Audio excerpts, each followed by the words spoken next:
एक सज्जन हमसे डिबेट करने लगे, साहब हम तो काल्पनिक मानते हैं। तो एंकर ने कहा भाई ये तो काल्पनिक मानते हैं। तो हमने कहा कि मुस्लिम थे वो, तो मैंने कहा कि मैं इनकी बात से सहमत हूं। तो एंकर ने कहा कि आप क्या कह रहे हैं, आप इनकी बात से सहमत हो? मैंने कहा हाँ, मैं बताता हूं क्यों सहमत हूं। हमने कहा 4 भाई थे, राम लक्ष्मण भरत शत्रुघ्न, और राजा दशरथ उनके पिता थे।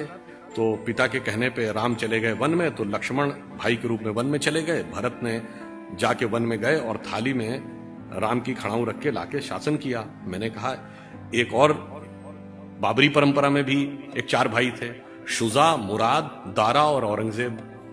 मैंने कहा एक ने बाकी 3 का कत्ल कर दिया, बाप को जेल में डाल दिया, और इतने से भी उसे संतोष नहीं हुआ, अपने सगे बड़े भाई दारा शिकोह का सर काटकर थाली में सजाकर जेल में बंद अपने बाप के पास भेजा। तो मैंने कहा जिन्होंने थाली में भाइयों के कटे हुए सर देखे हों, उन्हें थाली में रखी हुई भाइयों की खड़ाऊं कल्पना ही लगेगी, इसमें इनका कोई दोष नहीं।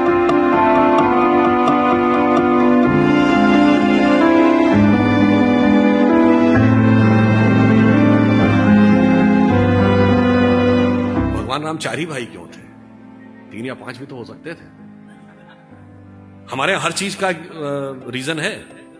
4 भाई किस बात के प्रतीक हैं? 4 पुरुषार्थ, धर्म, अर्थ, काम, मोक्ष।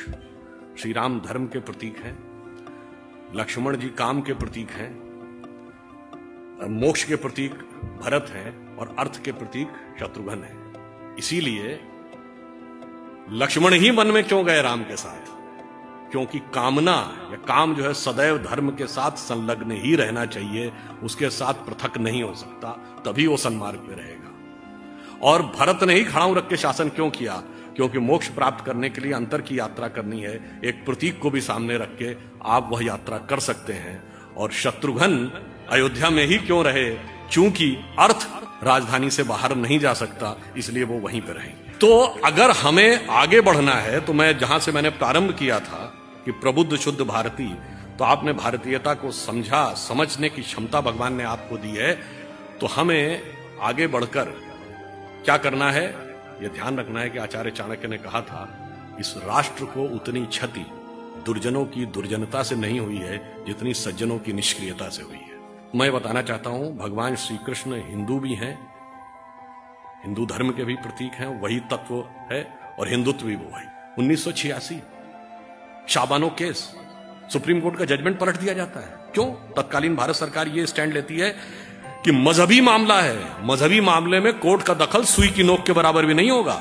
अगर कुछ कह दिया तो पार्लियामेंट संशोधन करके पलट देगी।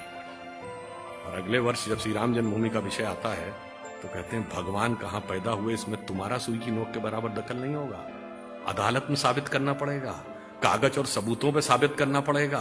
और इतना ही नहीं था, यह भी साबित करना पड़ेगा कि यही अयोध्या थी कि नहीं, यह भी साबित करना पड़ेगा कि राम भी हुए थे कि नहीं, या उनके एक नेता ने बोला था 10,000 कमरे थे तो इसमें हुए थे कि नहीं। यह वहां न्याय की पराकाष्ठा थी, इसलिए फिर वह हिंदुत्व भी दिखाना पड़ता है।